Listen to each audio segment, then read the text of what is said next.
At 62 years old, Dr. Rebecca Langford was a name that carried weight in medical circles across the Pacific Northwest. A renowned neurosurgeon based in Seattle, she was known not only for her razor-sharp precision in the operating room, but also for her unshakable confidence in the power of science. Colleagues admired her clinical brilliance and her meticulous approach to problem-solving. Patients trusted her calm demeanor and the way she explained even the most complex diagnoses with clarity and compassion. But those who knew her best, mostly her small inner circle of peers, also knew that Rebecca carried with her a quiet skepticism, especially when it came to anything outside the realm of measurable evidence. Near-death experiences, tales of tunnels of light or divine encounters. She regarded them as comforting stories people told themselves when the brain began to shut down, a final trick of biochemistry to ease the passage from life into death. Nothing more. After all, she'd spent over 35 years studying the brain, mapping the pathways of consciousness and watching thousands of patients fade out under anesthesia and trauma. Death in her world was a biological event, inevitable, irreversible, and certainly not mystical. But all of that changed on a cold January night. She had just completed a grueling 12-hour surgery, correcting a vascular malformation in a young boy's brain, a risky procedure that required intense concentration and precise microsurgical maneuvers. The boy made it through, and Rebecca left the hospital around 10:00 p.m., exhausted but satisfied. She picked up takeout on her way home, a salmon Caesar salad from her favorite local spot, and arrived at her townhouse just as light snow began to fall over the quiet Seattle suburbs. Her night was uneventful. She took a hot shower, changed into flannel pajamas, and curled up with a book she'd been trying to finish for weeks. Around 2:00 a.m., she woke with a strange tightness in her chest. Thinking it was indigestion, she stood to get a glass of water but didn't make it past the bathroom door. Her body collapsed hard against the tile floor, with a sound loud enough to startle her next-door neighbor's dog. Rebecca Langford had suffered a sudden cardiac arrest. Her heart had stopped for nearly 12 full minutes before paramedics summoned by her panicked neighbor, who heard a loud thud and noticed the porch light still on, managed to revive her. But by then something extraordinary had already begun to unfold, something that no textbook had ever prepared her for. While her body lay unresponsive on the floor, her consciousness had not dimmed. Instead, it had sharpened. She later described it as more real than being awake. In those 12 minutes of clinical death, Rebecca's soul had slipped from the physical world and entered a dimension she could not explain, an expanse of light thought and truth that unraveled every assumption she had ever held. It began as a hovering sensation in her own living room, turned into a journey that would change the entire course of her life. She saw her own body on the floor, pale and motionless, the bathroom light washing her skin in a sterile glow. But instead of fear, she felt a profound peace, a stillness that wrapped around her like a warm blanket on a snowy evening. Her thoughts were not scattered, but crystalline, as though her mind had been freed from the weight of neurons and synapses. And when the paramedics arrived, she watched them work frantically. Compressions, defibrillation, shouted orders. But she observed them not with urgency, but with detachment, almost like a curious bystander looking through a window. She drifted easily through her home, through the walls, even outside, where red and blue lights from the ambulance danced on the icy pavement. The cold January wind didn't touch her. She heard a neighbor whisper, "How could a doctor just drop dead?" and wanted to answer, "I didn't. I'm right here." But no one could hear her, and strangely, that was okay. What Rebecca didn't know at the time was that she had only just crossed the threshold. What lay ahead was not a hallucination, not a trick of dying neurons, but an experience that would challenge every belief she had held for 6 decades. In the moments to come, she would be led into a realm where time no longer followed the rules, where thought created form, where love was not just a feeling, but a force, and where she would come face to face with not only the truth of the universe, but the truth of herself. And when she returned, nothing would ever be the same. She had heard the phrase out-of-body experience before on talk shows, whispered in grief counseling rooms, or described vaguely in the back pages of spiritual memoirs. But never had Dr. Rebecca Langford imagined she'd be living one, or more accurately dying one. Because as her physical heart sat motionless for over 12 minutes, her consciousness didn't fade into oblivion. It expanded. She hovered near the ceiling of her own bathroom, watching her crumpled form sprawled across the cold tile skin, pale lips parted, utterly lifeless. And yet she felt no panic, no sorrow, no desperate attempt to return. Instead, there was a strange detachment, a quiet awareness that something far more profound was unfolding. She wasn't gone. She simply wasn't there anymore. As the paramedics worked feverishly to revive her, Rebecca found herself drifting first through the walls of her home, then beyond. She could hear everything, even thoughts that hadn't been spoken. She could see in every direction at once, as though space had lost its normal rules. In the hallway, her neighbor stood in a robe, hands trembling as she clutched a cordless phone. Outside, the freezing rain tapped rhythmically on the roof of the ambulance. The flashing lights lit up the street like a winter carnival, but Rebecca noticed none of the chill or noise. She wasn't a body anymore. She was pure awareness. Then, as if someone had dimmed the lights of the world, everything began to fade. Not slowly, but all at once. The paramedics, the walls, the sky, they all dissolved into shadow. In their place came a vast, silent darkness. But it wasn't frightening. On the contrary, it felt like velvet, soft, enfolding, warm. And from within that darkness came a presence one she couldn't describe, only feel. Something or someone was near. A gentle hum filled the space, more like a vibration than a sound, and then a voice, feminine and strangely familiar, whispered into her consciousness. "Rebecca, it's time." She didn't resist. Not because she understood, but because resistance seemed impossible.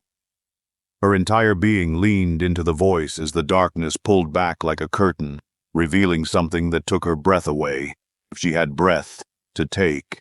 Before her stretched a landscape that defied description, rolling fields of luminous grass that shimmered in hues no human eye had ever seen.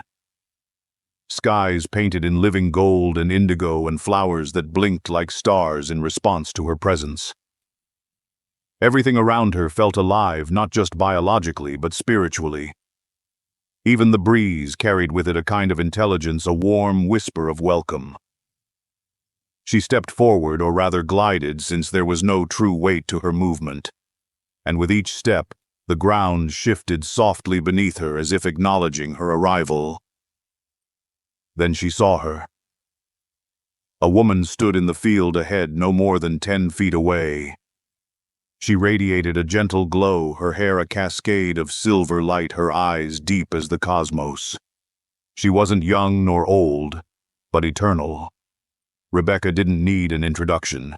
She knew this presence, not from her earthly life, but from somewhere older, deeper, something buried in the soul's memory. "You have questions," the woman said. Rebecca tried to speak, but found that no words were needed. Thoughts were enough. Emotions carried meaning like wind carries scent. The woman smiled. "Walk with me." They moved side by side through the glowing landscape. No path, no destination, just movement, just being. The air itself sang a melody that resonated through Rebecca's entire being. Not a song made of notes, but of truth. One she had always known, but forgotten. She felt herself opening, remembering.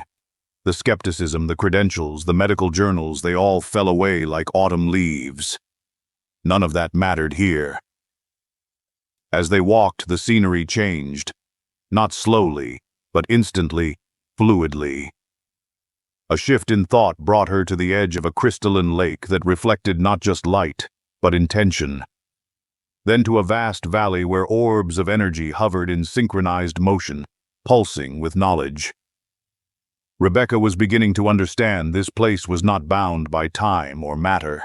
It was a realm of consciousness of spirit, where thought became form, and love was the law of gravity. "This is home," the woman said, her voice like morning sunlight. And in that moment, Dr. Rebecca Langford, a woman who had once laughed off the soul as superstition understood. Not in theory, not as metaphor, but in the marrow of her being. She was not just a mind, not just a body. She had always been more. And this place, this radiant dimension, was not an illusion brought on by hypoxia or trauma. It was real. Real in a way the material world could never be. She had died. But for the first time in her life, she felt truly alive. The deeper Dr. Rebecca Langford moved into that celestial realm, the more she understood that this wasn't some dream conjured by a failing brain. No. This place was too vivid, too orderly in its beauty, too personal in its welcome. Every element, light, sound, sensation resonated with intelligence. Nothing here was random. Each breathless breeze whispered truth. Every hue in the radiant sky seemed to carry a memory, and the very ground beneath her shimmered as if it knew her name.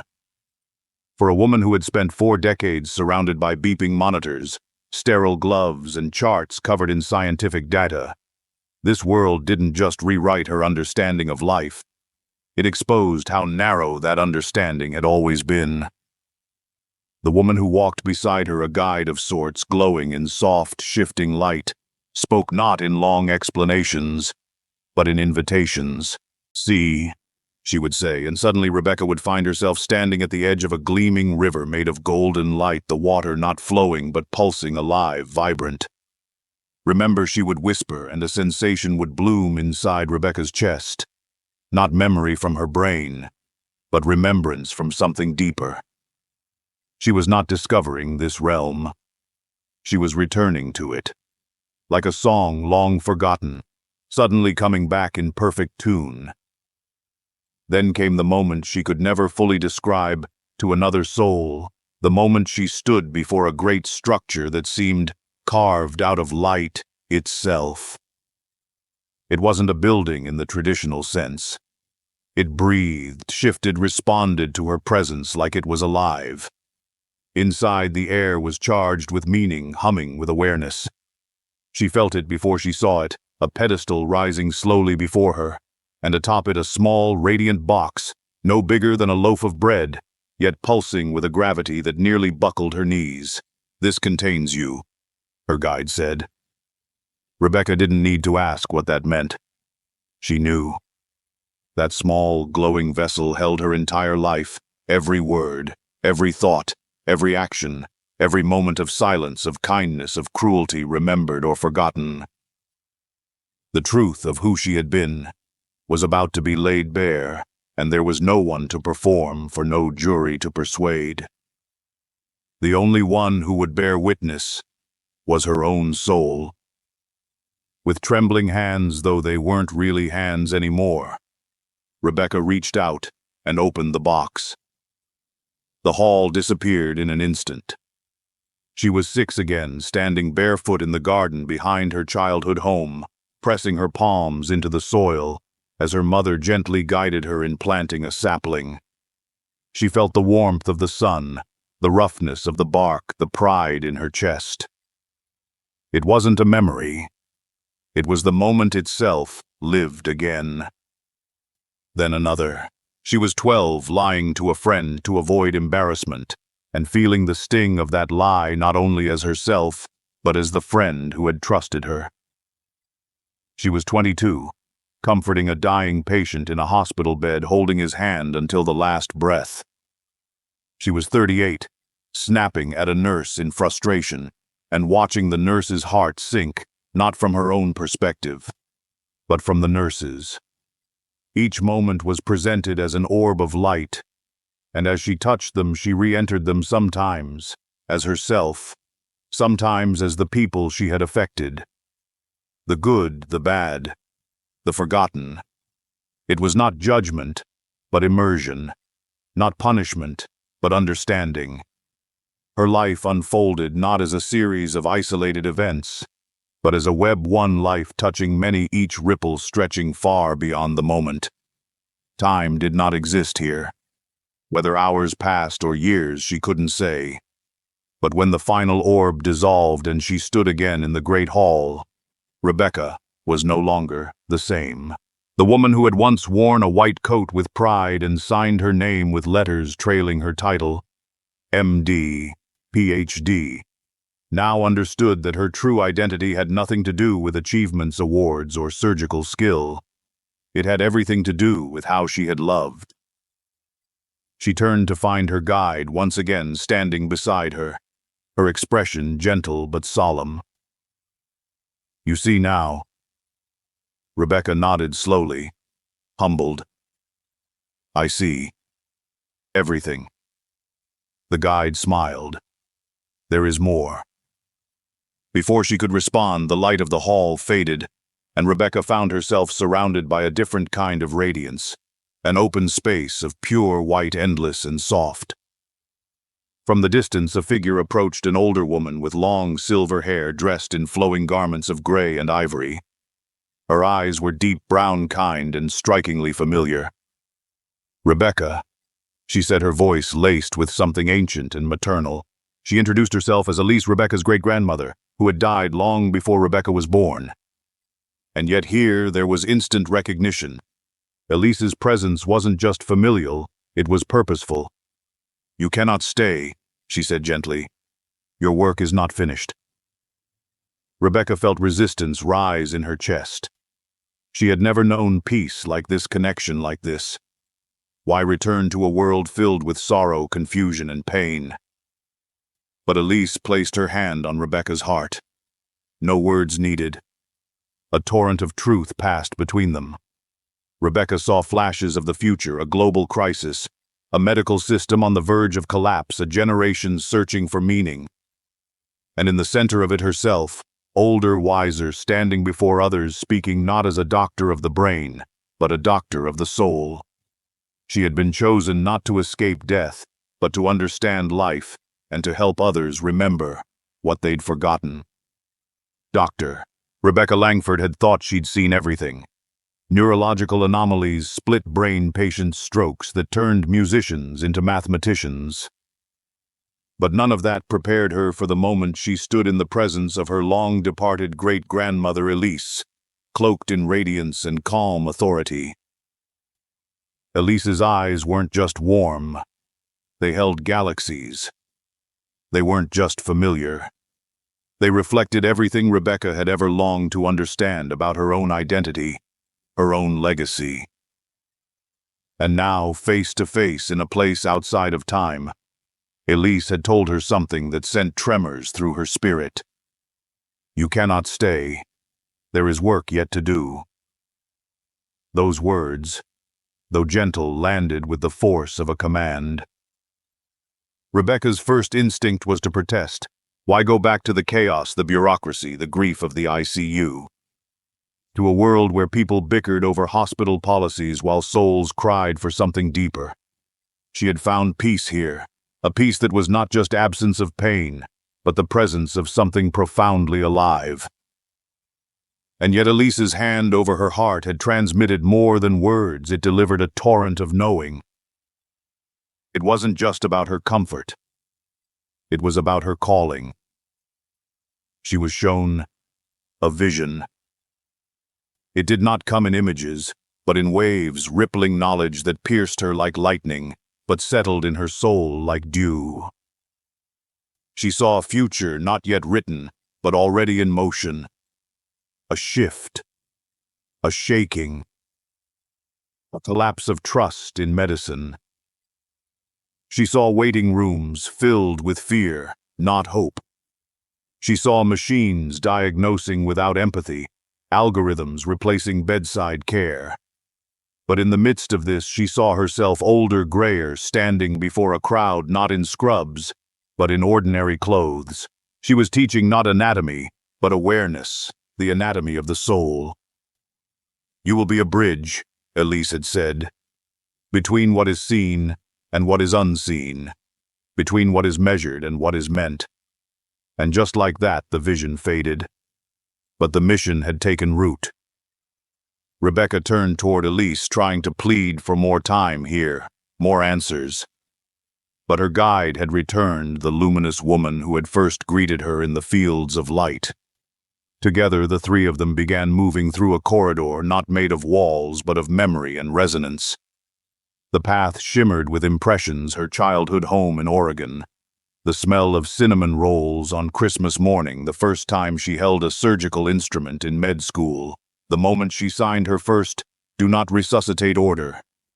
All of it, the joyful, the painful, passed through her as if cleansing her soul one layer at a time.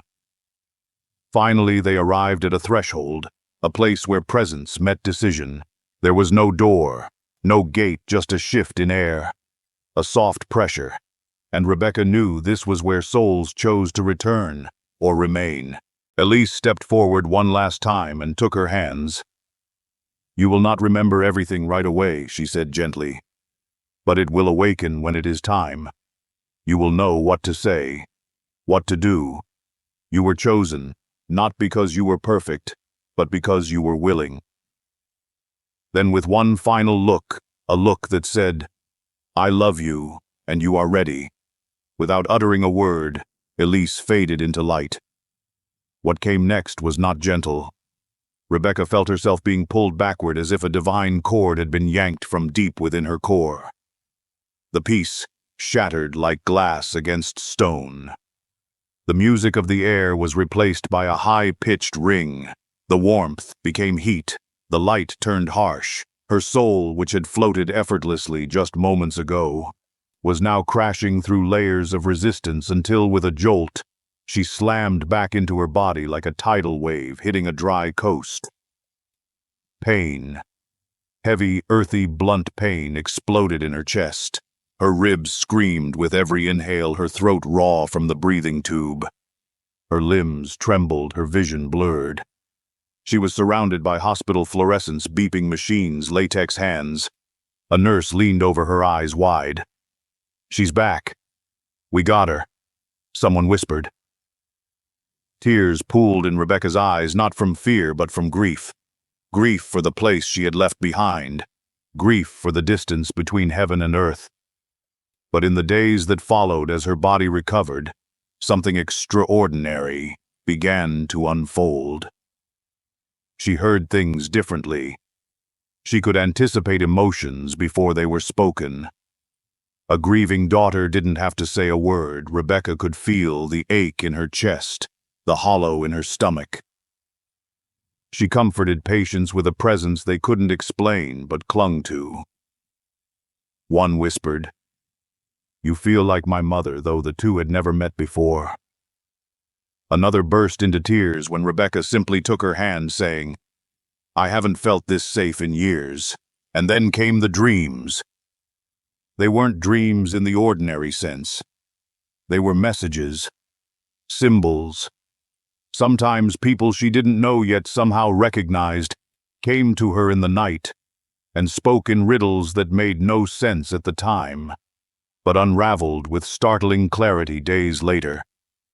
And always behind it all was the humming presence of Elise, like a candle flickering in her peripheral awareness. At first, Rebecca told no one. What would they think? That she'd gone soft in the head after her cardiac arrest, that her oxygen-starved brain had imagined it all. But as the weeks wore on, she knew she could not keep silent. Her return was not just survival, it was assignment. And what had been shown to her about life, about spirit, about the sacred reality beneath the surface of things, was not hers to hoard. So she began to write. At first it was just for herself. Notes, journal entries, half-formed thoughts. Then she shared them with a few trusted friends. A retired physician, a hospice chaplain, a nurse who had held too many hands during final breaths. They encouraged her. "People need to hear this," Rebecca once said, "especially now." Eventually she would speak publicly, not as Dr. Langford, the neurosurgeon, but as Rebecca, the woman who died, went beyond and came back, not to explain heaven, but to remind others that it's real and that we carry its echo inside us every single day. As the weeks turned into months, Dr. Rebecca Langford's world began to settle into a strange new normal, one foot in medicine, the other in mystery. She resumed her clinical duties, gradually starting with consultations and research, before returning to the surgical floor. But nothing was the same. Not the way she saw her patients, not the way she saw her colleagues, and certainly not the way she saw herself. She was no longer just a woman in a white coat, with credentials stitched above her heart. She was a witness, someone who had glimpsed what lies beyond the final heartbeat and returned with the quiet, burdensome beauty of knowledge few would dare believe. She didn't speak openly about it at first. What would she say? That she had floated above her own body, entered a realm of radiant landscapes, and conversed with spiritual beings who pulsed with knowledge, that she had experienced a life review, where she not only saw but felt every consequence of her words and actions, from the gentle to the cruel. She knew what that would sound like. And in the sterile corridors of a hospital governed by charts, protocols, and malpractice insurance, mysticism wasn't exactly welcomed. But the change in her was undeniable. Her bedside manner, once coolly efficient, became something else, warmer, slower, more present. She no longer rushed through updates or brushed off patients' fears with clinical optimism. Now when someone asked her, "Doctor, am I dying?" she didn't recite probabilities. She looked them in the eye. She sat beside their bed. She touched their hand and said, "You are more than your body, and you are not alone." Those words, simple as they were, moved people. Some wept, some closed their eyes and whispered, "Thank you." Others simply nodded as if deep down they already knew. But it wasn't just how she treated others, it was how she experienced the world itself. Everything had changed. Colors were brighter. Music resonated deeper.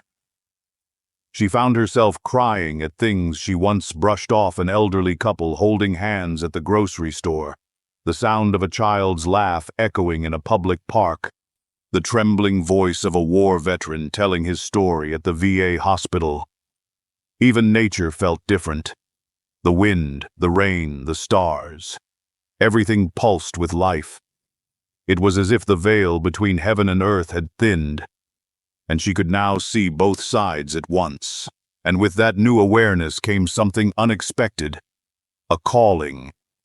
It began as a whisper, a quiet, inner knowing that her experience was not meant to be shelved like a case study. It was meant to be shared. It wasn't about building a platform or chasing attention. It was about service. She began reaching out to others who had similar experiences, former skeptics, like herself, who had clinically died and returned with stories that defied science but spoke to the soul. Together they formed a private group, mostly doctors, nurses, and emergency responders, people trained to trust only what they could measure. And yet here they were, comparing notes on encounters with light, with ancestors, with music not made by any human instrument. One evening during a video call with the group, a retired cardiologist in Florida said something that stopped her cold. "You know what we are?" he asked, looking straight into the camera. "We're not survivors. We're messengers." Those words rang in her chest like a church bell. Rebecca sat in silence for a long while after the call ended. She stared out the window of her study, the Washington sky painted in strokes of orange and indigo, and finally said it aloud to the empty room, "I'm a messenger." So she started writing, not for a medical journal, but for the human heart. Her first essay, titled, "I was a surgeon who didn't believe in souls until I left my body," was published quietly on a blog for grief counseling. Within days, it was shared over 100,000 times. People from all walks of life, nurses in Kansas, grandmothers in Minnesota, soldiers in Georgia, reached out to say the same thing. "I thought I was crazy. Until I read your words." From there, doors opened she hadn't even knocked on. A podcast invitation from a former patient who now hosted a show on spiritual awakening. A speaking engagement at a local church that turned into a standing room only event. A letter from a woman who had lost her husband to cancer, saying that reading Rebecca's story gave her the courage to stop fearing her own death. And most remarkably, an invitation from a leading medical university, her own alma mater in fact, asking her to guest lecture on the intersection of neuroscience and near-death experiences. She wasn't trying to convert anyone. She wasn't even trying to prove anything. What she was doing, gently, steadily, was offering people permission to believe in something greater. To remember that science could explain the mechanics of life, but not always its meaning. That maybe, just maybe, consciousness didn't end at the final pulse, but expanded. That love, real love, the kind that ripples through time and space, was stronger than death. Rebecca began ending each talk with the same simple sentence. She'd stand there, usually in front of a crowd of skeptics and seekers, her voice calm but resolute, and say, "I've studied the brain for 40 years, but I didn't know the truth until mine stopped working." She always let the silence hang after that, not to dramatize, but to allow the weight of her words to land. Then she'd smile, not with pride, with peace. Because in her heart she knew this wasn't just her story. It was all of ours. She was simply doing what Elise had told her she must do: carry the light back. It was nearly a year after her cardiac arrest when Dr. Rebecca Langford found herself standing in front of a packed community auditorium in Spokane, Washington. The seats were filled not with fellow surgeons or hospital administrators, but with people who had been quietly, sometimes desperately, searching for something deeper. Grieving spouses, retired veterans, caretakers, cancer survivors, and more than a few who had had their own brushes with death. Some came clutching worn notebooks. Others simply sat with folded hands and tearful eyes, hungry to hear that their pain, their questions, their inexplicable spiritual moments were not figments of imagination, but fragments of something real. Rebecca stepped up to the microphone, wearing no white coat, no stethoscope around her neck, just a simple gray sweater and slacks. Her voice was soft but steady. "For most of my life," she began, "I thought consciousness was a product of the brain. That once the brain stopped functioning, so did you. But then, mine stopped. And what I found was not the end, but the beginning." She could feel the atmosphere shift in the room. You could have heard a pin drop. What she didn't tell them, at least not yet, was that the more she spoke about her experience, the more the world around her seemed to shift again. It wasn't just a personal transformation anymore. Something bigger was stirring, as if her awakening had coincided with a collective longing that stretched far beyond her own life. In conversations after her talks, people would often say, "It's like you're speaking what I've always felt, but didn't have words for." Or, "I thought I was the only one." But what startled her most wasn't the public's response. It was what began happening in her own life, in subtle, profound ways. Her intuition, once vague and fleeting, had become precise. She could walk into a hospital room and feel what a patient was going through before they said a word. It wasn't diagnostic insight. It was empathy, fused with some unseen thread of perception. She began having dreams that turned out to be real, specific warnings, gentle nudges, a sense of what was to come. And even more unnerving were the visitations. Not hallucinations, not ghosts, but moments when she felt the distinct presence of people who had passed her grandmother Elise, of course, but also former patients, mentors, even a stranger whose name she didn't know, but whose message came through crystal clear. Keep going. We're watching. One particularly cold February night, she was driving back from a speaking event in Coeur d'Alene, Idaho. Snow was falling in gentle flurries, and the highway ahead was dark and winding. Somewhere near mile marker 108, she felt a pressure in her chest, not pain, but urgency.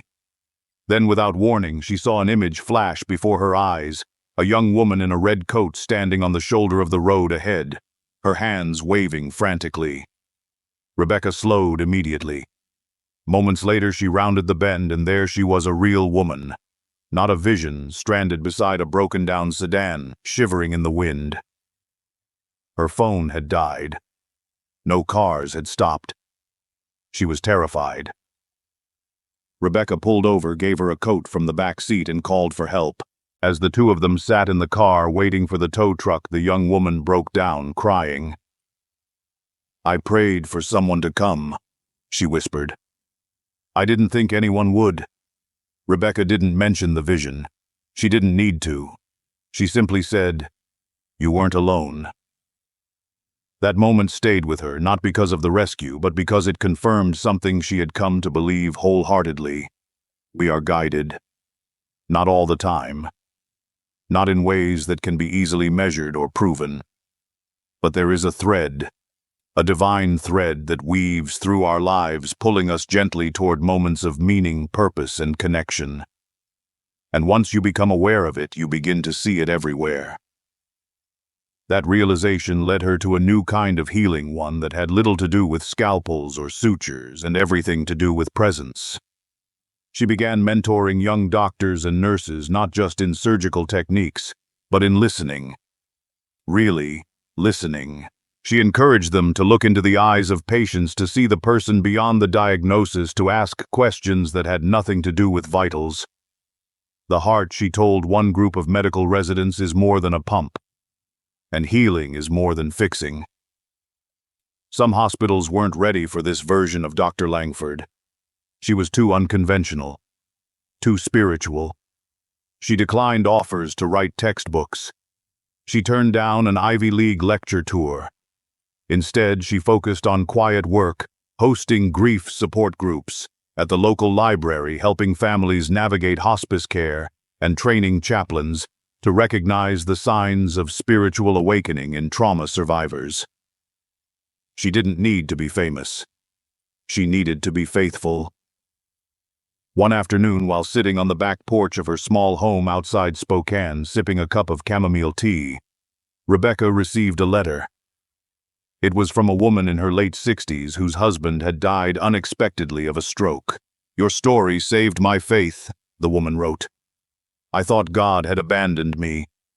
Then I heard you say that even in death we are seen, and I felt like my husband was still with me. I'm no longer afraid." Rebecca folded the letter, pressed it to her chest, and whispered, "Thank you, not to the woman, but to the light that had sent her back."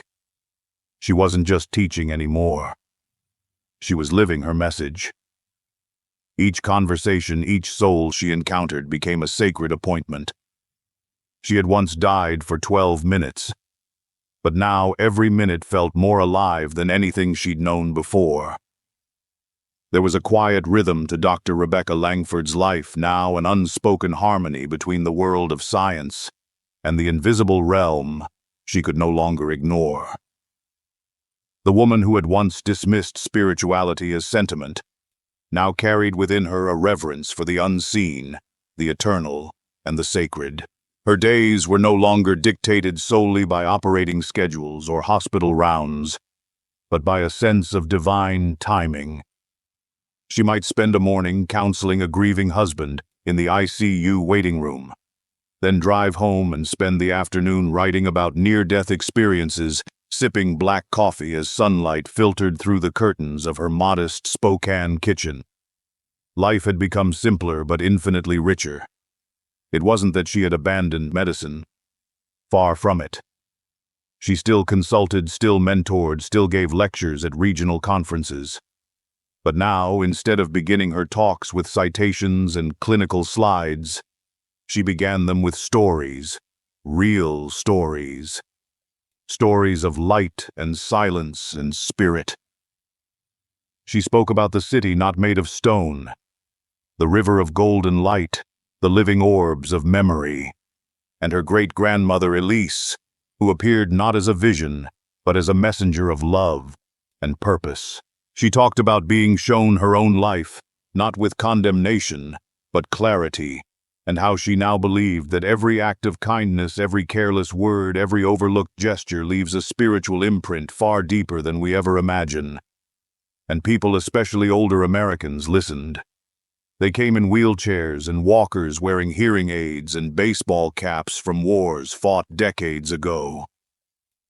They sat shoulder to shoulder in folding chairs inside American Legion Hall's senior centers and church basements, clutching cups of lukewarm coffee as if it were holy water. Some came with skepticism in their eyes. Others came with tears already in their throats. But nearly all of them left with something they hadn't arrived with hope. Rebecca never offered easy answers. She didn't promise reunions on the other side or healing from every disease. What she offered was something more grounded, truth told with tenderness. She reminded them that they were not their medical charts, not their mistakes, not even their pain. "You are spirit," she would say gently, "and the body is only your temporary address." One evening, after speaking to a group of retired school teachers, a man in his 70s waited quietly as the crowd dispersed. When everyone else had left, he stepped forward with trembling hands and said, "My wife passed 3 years ago. I haven't dreamed of her once. I thought she was gone. But after hearing you tonight, I think she's still with me. I can't explain it. But something in your voice made me feel it." Rebecca reached out and placed a hand over his.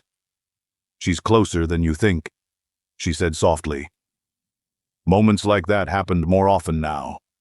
Strangers approached her in airports, grocery stores, even during quiet walks through the park. They didn't want theology or debate. They wanted to know one thing: is it real? And Rebecca would smile sometimes with tears in her eyes and say, "Yes, it's more real than anything we've ever known." Yet even as she poured herself into this calling, she was beginning to sense a shift, a deep stirring within her. It began one quiet morning in late spring, when she stood in her backyard garden running her fingers through the lavender bushes she'd planted years ago. A sudden wave of emotion came over her, part joy, part ache, and she heard a whisper in her spirit. It's time to go deeper. At first she wasn't sure what it meant, but in the days that followed, signs began to surface. She received an invitation to speak at a national hospice and palliative care conference in Nashville, her largest audience yet. A former patient who'd become a pastor asked her to help develop a workshop on soul care for terminal patients. And then one evening, as she sat journaling by candlelight, she wrote a sentence she hadn't planned to write. "I think I'm being asked to start something new, a space where science and spirit meet." The idea wouldn't leave her alone. She began envisioning a retreat center, not a religious institution, but a sacred space where people from all walks of life could come to explore questions of life, death, and what lies beyond.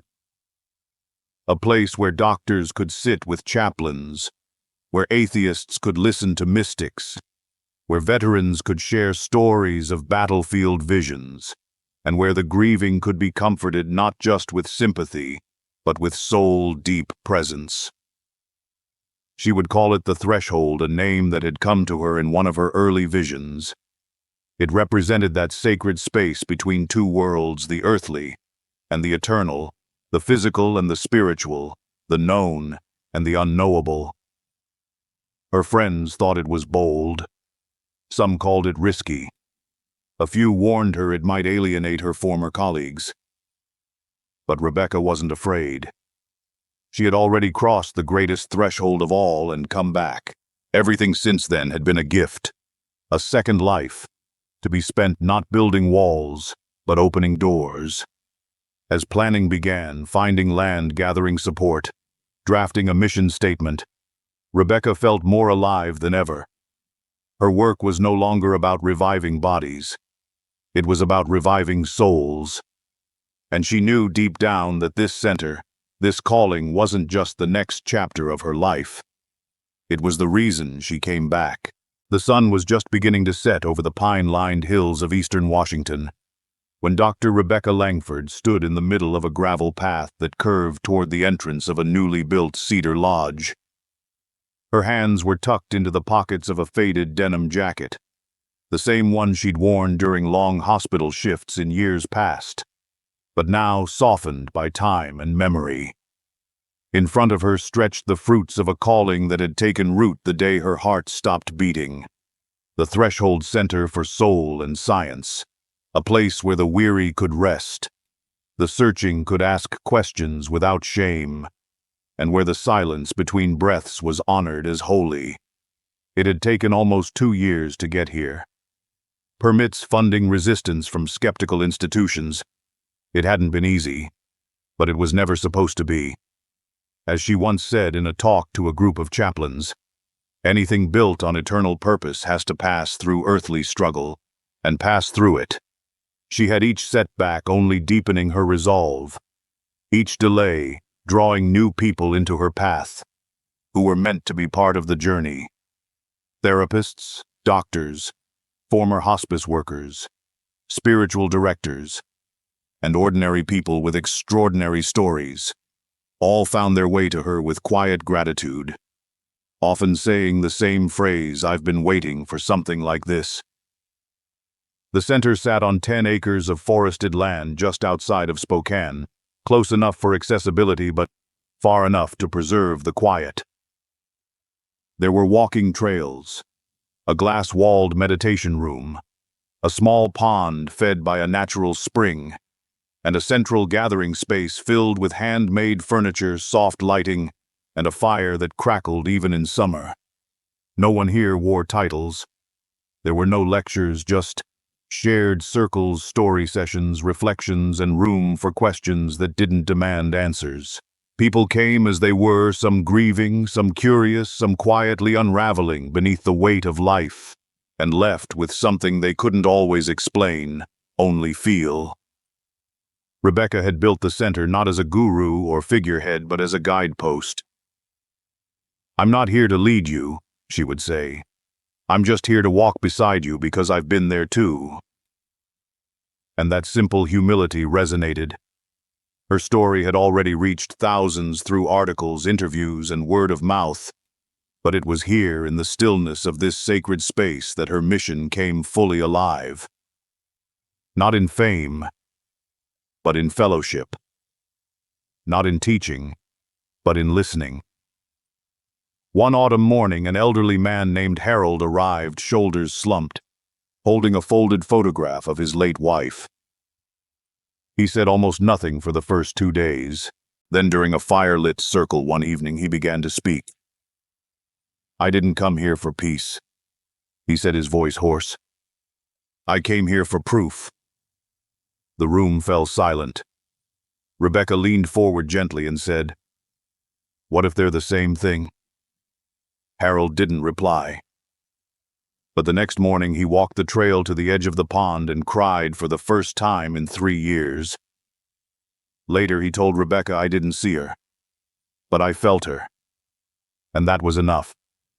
Stories like that became common. A former combat medic from Texas who had seen too much death. A widow who had stopped praying the day her daughter passed.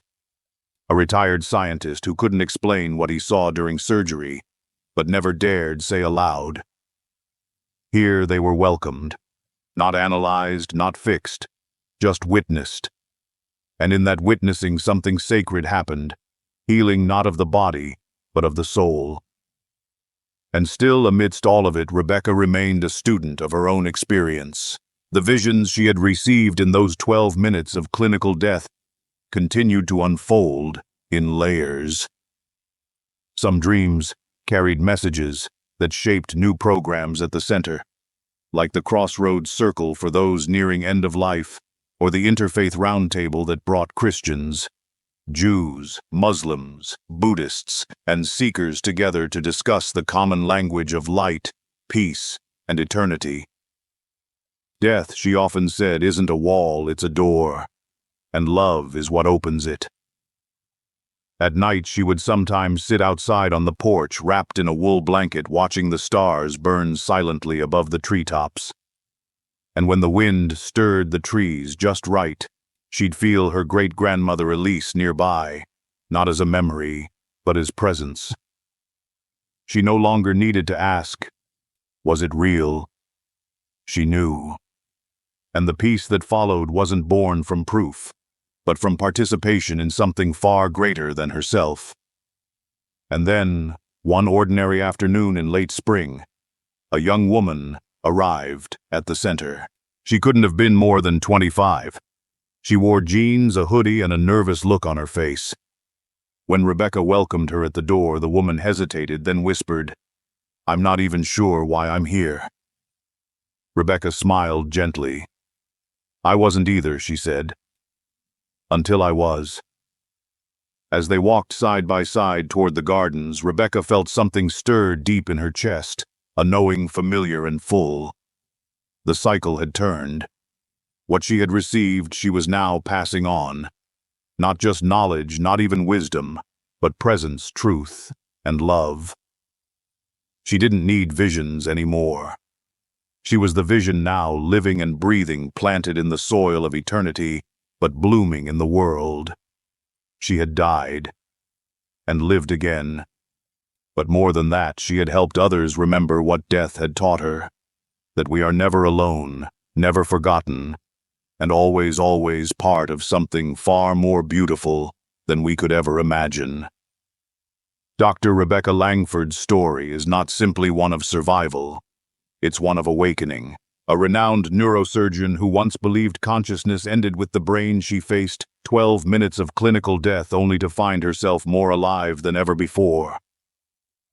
In those eternal minutes, she stepped beyond the boundaries of what science could explain and entered a realm of breathtaking beauty, radiant beings, and soul-shaking truth. She experienced the light not just as a force of nature, but as a presence of love. And when she returned, it was not with fear or doubt, but with a mission.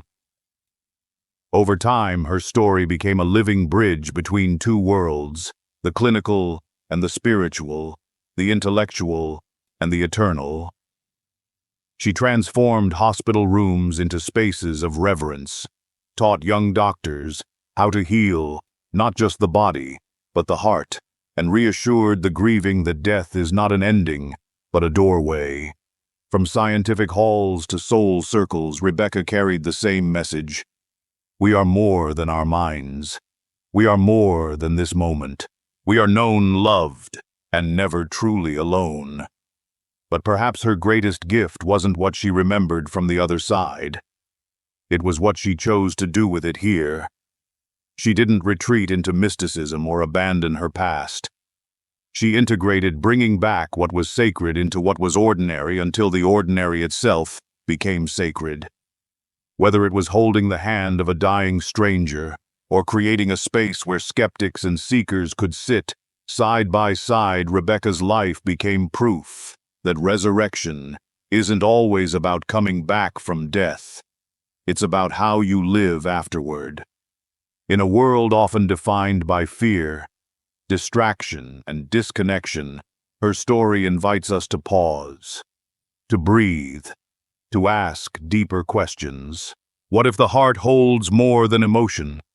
What if death is not something to dread, but something to prepare for with wonder, not terror? What if the most important parts of us can never truly be lost?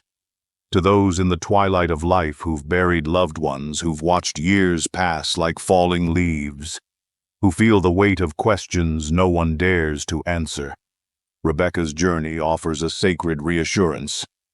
There is something more. You matter. You are part of something eternal, and whether your light flickers softly or burns brightly, it is never extinguished. It only returns home. She once said, standing before a group of aging veterans in folding chairs, "You don't need to die to start living differently. You just need to remember who you really are." That is her legacy. And perhaps if you listen quietly sometime in the hush of a hospital room, or beneath the whisper of pine trees, or in the trembling silence of your own soul, you'll hear it too. A call, a promise, a light that never went out. Welcome home.